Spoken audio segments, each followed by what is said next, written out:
Hello दोस्तों।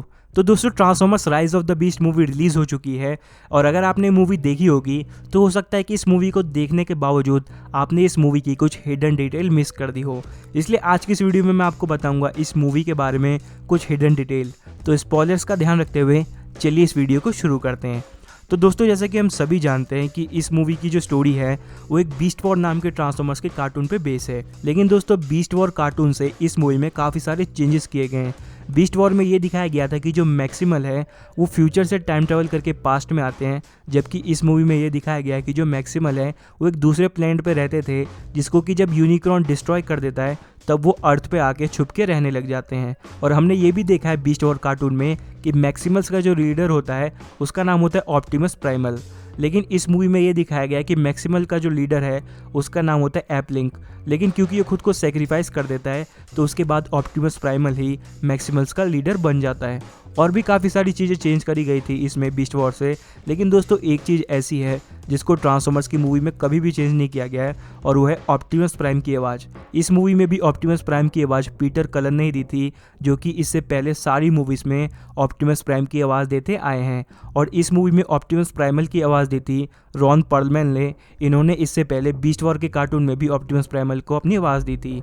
और भी दोस्तों काफ़ी कुछ हमें इस मूवी में देखने को मिला, जहाँ पे इस मूवी का जो यूनिक्रॉन था वो पूरी तरीके से कॉमिक्स वाले यूनिक्रॉन पे बेस्ड था। इससे पहले हमने transformers the last night movie देखी जिसमें यह बताया गया था कि यूनिक्रॉन ज़मीन के अंदर यानी कि अर्थ के अंदर रह रहा है और अब वो बाहर आना चाहता है और इसलिए हम उसके सीन को बाहर आते हुए देख सकते हैं।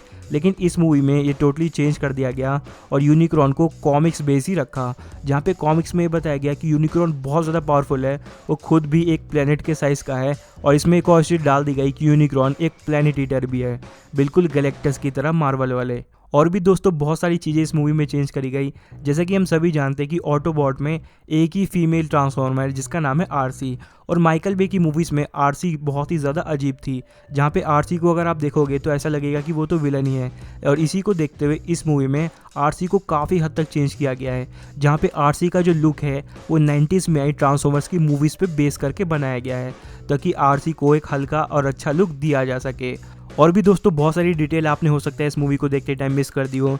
जैसे कि इस मूवी का जो मेन विलन होता है स्कर्ज, वो जब बम्बल बी को मारता है तो बम्बल बी के सर पे वो जो ऑटोबॉट्स का लोगो होता है वो अपने पास रख लेता है। ये हमें ये दिखाता है कि स्कर्ज असल में एक बाउंटी हंटर है और वो जब भी किसी को मारता है तो उसकी कोई ना कोई चीज़ याद के तौर पे अपने पास रख लेता था। लेकिन फिर यूनिक्रॉन की नज़र स्कर्ज पे पड़ी और उसने स्कर्ज की जो आत्मा थी उसको कैद कर लिया और इसलिए स्कर्ज तब से यूनिक्रॉन के लिए काम करता है। और दोस्तों इसके बाद एक और हिडन डिटेल जो कि आपने इस मूवी के ट्रेलर में ही देखा होगा कि मिराज एक ह्यूमन को ले आता है, जिस पर ऑप्टिमस प्राइम बहुत ज़्यादा गुस्सा होता है, जहाँ पे उसका कहना है कि ह्यूमन के साथ हम काम नहीं करेंगे। जिस पे बम्बल भी उसको अपोज करता है और कहता है कि नहीं, हम ह्यूमन के साथ काम कर लेंगे। तो इस पर ऑप्टिमस प्राइम कहता है अरे तुमने तो इससे पहले ह्यूमंस के साथ काम किया ही है। दरअसल ये हिंट था बम्बल बी मूवी का जो कि 2018 में आई थी, जिसमें बम्बल बी ने एक ह्यूमन के साथ टीम अप किया था। और भी दोस्तों बहुत सारी हिडन डिटेल इस मूवी में हमें देखने को मिले। जैसे कि इस मूवी के एंड वाले फाइट सीन में हमने देखा कि एक स्कॉर्पियो टाइप का ट्रांसफॉर्मर होता है।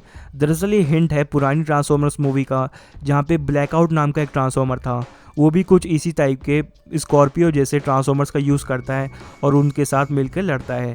और दोस्तों ये सब तो कुछ भी नहीं, इस मूवी का जो सबसे बड़ा सरप्राइज पॉइंट था वो हमें इस मूवी के पोस्ट क्रेडिट सीन में देखने को मिला, जहाँ पे नोहा को एक जॉब ऑफर आता है जीआई जोस की तरफ से। असल में जल्द ही हमें ट्रांसफॉर्मर्स और जीआई जोस का एक क्रॉसओवर देखने को मिलने वाला है, जहाँ पे इसे काफ़ी लंबे टाइम से प्लान किया जा रहा था, क्योंकि इन दोनों के ही राइट्स पैरामाउंट पिक्चर्स के पास है। तो वो भी अपना एक सिनेमैटिक यूनिवर्स बनाना चाहते हैं, जहाँ पे वो जीआई जोस और ट्रांसफॉर्मर्स को एक साथ दिखाएंगे। और ये वाकई में बहुत ज़्यादा कमाल होने वाला है दोस्तों। जीआई जोस और ट्रांसफॉर्मर्स को एक बड़ी स्क्रीन पर देखने में तो मज़ा ही आ जाएगा। तो दोस्तों अब बस इस वीडियो में इतना ही। अगर मैंने किसी हिडन डिटेल को मिस कर दिया हो तो आप कमेंट करके ज़रूर बताना। Thanks for watching this video. मिलते हैं आपसे अगली वीडियो में, तब तक के लिए बाय।